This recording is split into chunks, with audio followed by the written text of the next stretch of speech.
Hi guys, welcome back to my YouTube channel. I hope you all are doing good. Welcome to a brand new video. But ये video बहुत ज़्यादा छोटी होने वाली है क्योंकि जब मैं ये वीडियो शूट कर रहा था ना बीच में बहुत ज़्यादा दिक्कत पड़ी थी मुझे, जिसकी वजह से मैं क्लिप शूट कर ही नहीं पाया था। इस वीडियो में आप देखोगे कैसे पढ़ाई करते वक्त मुझे क्या क्या दिक्कतें आई और मैं नहीं पढ़ पाया। साथ साथ मैं आपको अपना हाफ ईयरली का रिजल्ट भी बताऊँगा। अगर आप लोगों ने मेरी लास्ट शॉर्ट वीडियो देखी होगी ना तो उसमें आपको पता चला होगा कि मेरे जल्दी ट्यूशन में हीरोइंस फार्मूला चैप्टर का टेस्ट होने वाला है और मैंने उसके लिए अपनी एनसीईआरटी की प्रैक्टिस भी करी थी उस शॉर्ट वीडियो में। अगर आपने देखी होगी तो आपको पता होगा। तो अब मैं यहाँ पे उसी सेम चैप्टर की आर.एस. अग्रवाल सॉल्व कर रहा था क्योंकि एनसीईआरटी तो मैंने ऑलरेडी सॉल्व कर रही थी। अब आर.एस. अग्रवाल सॉल्व कर रहा था जिससे मैं शाम को टेस्ट देने जाने वाला था क्योंकि इसी दिन की शाम को मेरा ट्यूशन में टेस्ट था इस चैप्टर का।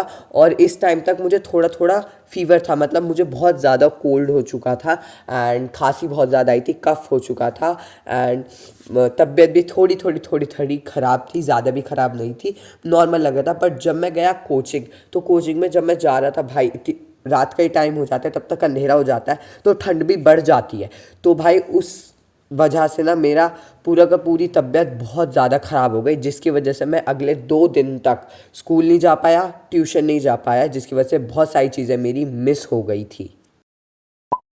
ओके, सो अभी आपने जितनी भी क्लिप देखी ना ये 7 डेज पुरानी है, पूरे के पूरे 1 वीक पुरानी। ये एक्चुअली 7 नवंबर की है और आज है 14 नवंबर। मैं आज इस वीडियो को एडिट कर रहा हूँ। मेरा तबीयत ख़राब हो गई थी जैसे मैंने आपको बताया, और इसी बीच में मेरा स्कूल का रिज़ल्ट भी आ गया था हाफ ईयरली का। और साथ साथ ही जो मैंने टेस्ट दिया था जब मैं वापस ट्यूशन गया कुछ दिन बाद, तो इस टेस्ट का भी रिज़ल्ट आ चुका था। उसमें मेरा है 25 आउट ऑफ 30, है ना। मतलब पढ़ के कुछ और गया था, आया कुछ, बट जैसे तैसे मैंने कर दिया। और आप लोग को मैं अपना रिजल्ट बताता हूँ। बिफोर दैट आप सब लोग ये देखिए, मैं एक दिन स्कूल जा रहा था, इतना तकड़ा फॉग, भाई दूर दूर तक कुछ नहीं दिख रहा था। और कल की ही बात है, सेम टाइम पे जब मैं ऊपर आया था ना तब ऐसा फॉग बिल्कुल नहीं था, गर्मी और लग रही थी। और मुझे पता चल गया भाई अब तो विंटर्स डेफिनेटली स्टार्ट हो चुके हैं।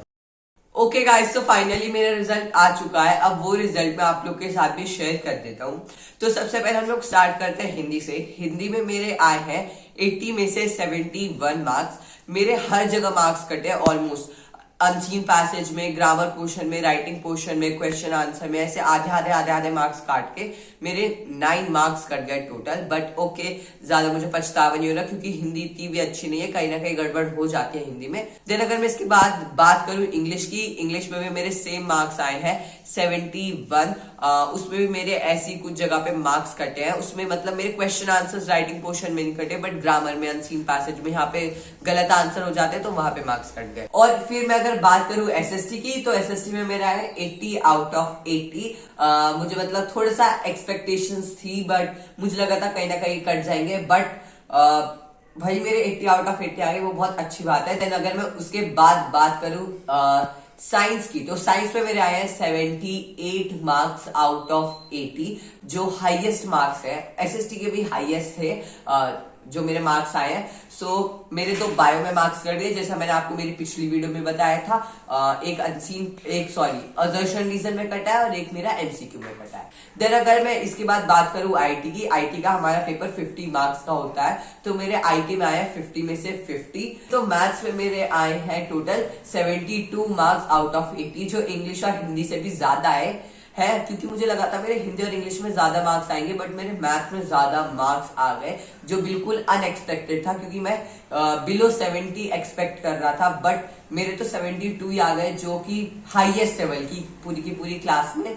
तो वो बहुत ज्यादा सही बात है। सो ये मेरा ओवरऑल रिजल्ट है। सो मैं मतलब I am quite happy with it and इतना एक्सपेक्ट भी नहीं करा था मैंने, ज्यादा ही आ गया। सो अब PT3 के लिए भी हमें मेहनत करनी है। PT3 में हमें और भी ज्यादा अच्छा परफॉर्म करना है, जहां जहां गलती हुई है हमें उन्हें सही करना है।